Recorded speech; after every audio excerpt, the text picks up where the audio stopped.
book is Get Well, Curious George. George was a good little monkey and always very curious. But one morning, George wasn't feeling quite as curious.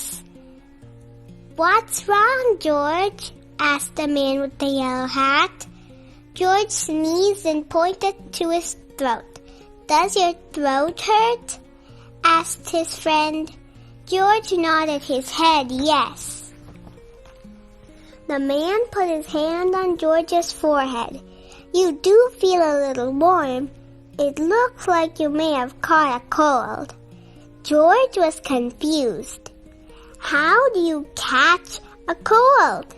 He didn't remember playing catch yesterday. "I'll call Dr. Sinha's office and make an appointment. In the meantime, you should lie down and rest." The man found a thick, cozy blanket and fluffy pillows. George happily climbed onto the couch. He brought George a glass of orange juice, crayons, and a coloring book, and put George's favorite cartoon on television.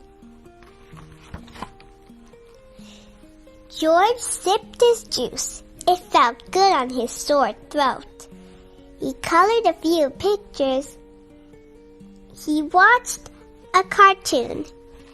Soon his eyelids started to feel heavy. The warmth of the blanket and pillows and the sounds from the television slowly lulled George to sleep. Before he knew it, it was time to get up. "George, we need to leave for the doctor's appointment," said his friend as he gently rocked George awake. George and his friend arrived at Dr. Sinha's office. "Be a good little monkey and don't wander off," said the man, letting George down on a waiting room chair. "I'll check you at the front desk." George was too tired to wander off. He waited for the man to come back. He was nervous to see the doctor. "Don't worry, George. Everything will be okay," said the man as he sat down. The nurse opened a nearby door and peered down at his clipboard. "George," he called. The man with the yellow hat took George's hand and they walked together to the exam room. "Hi, George," said Dr. Sinha. "I hear you're not feeling well." George nodded his head. "Well, let's take a look." Dr. Sinha examined George's sore throat and took his temperature. "It looks like you've got yourself a cold.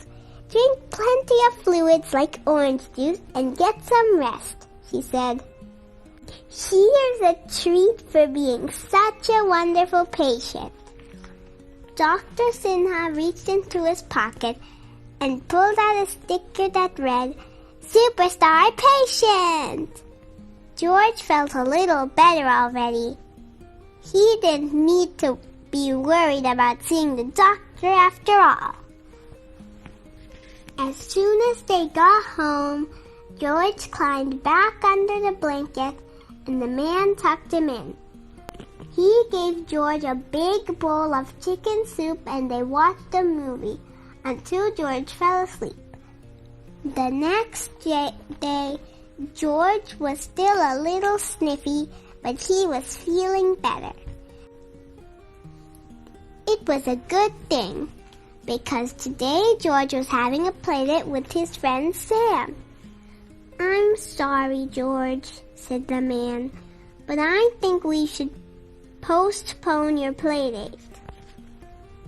I know you're feeling better, but you should still take it easy today.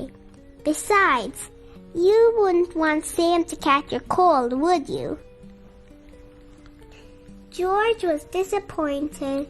He had been looking forward to see Sam. Reluctantly, he snuggled on the couch. "I need to go to the store, but I'll be right back," said his friend. "Remember, Dr. Sinha said you need plenty of rest and fluids." That gave George a great idea.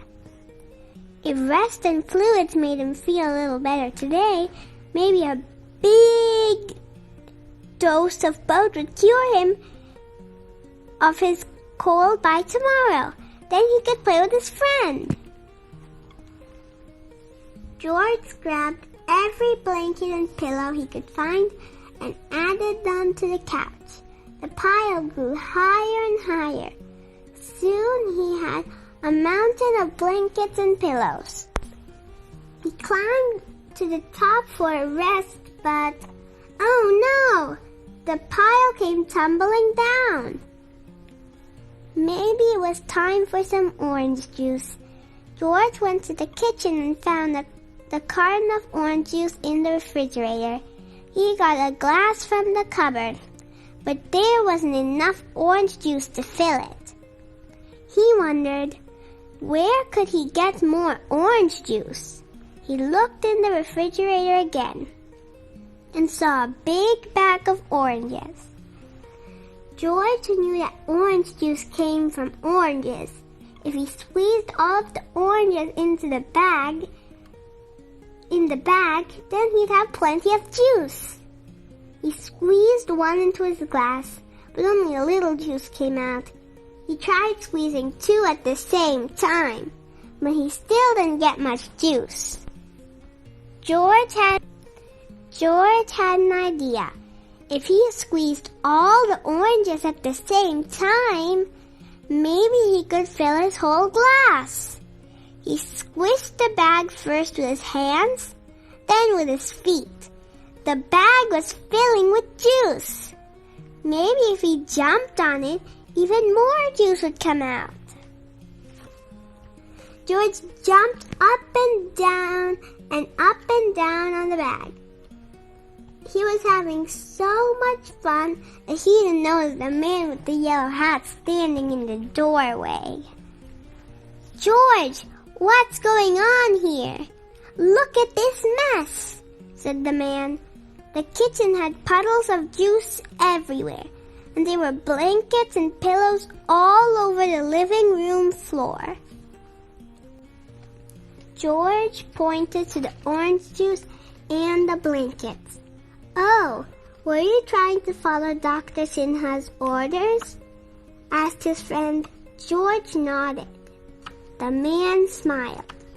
"Well, this might make it easier." He pulled a new carton of orange juice out of his grocery bag. He filled George's glass with juice. Then they cleaned up the kitchen and put away the extra blankets and pillows. George settled down on the couch, and the man read him a story while he drank his juice. The next day, George was finally able to play with his friend Sam. George was finished with catching colds. He was ready to play catch for real. The end. What was your favorite part of the story?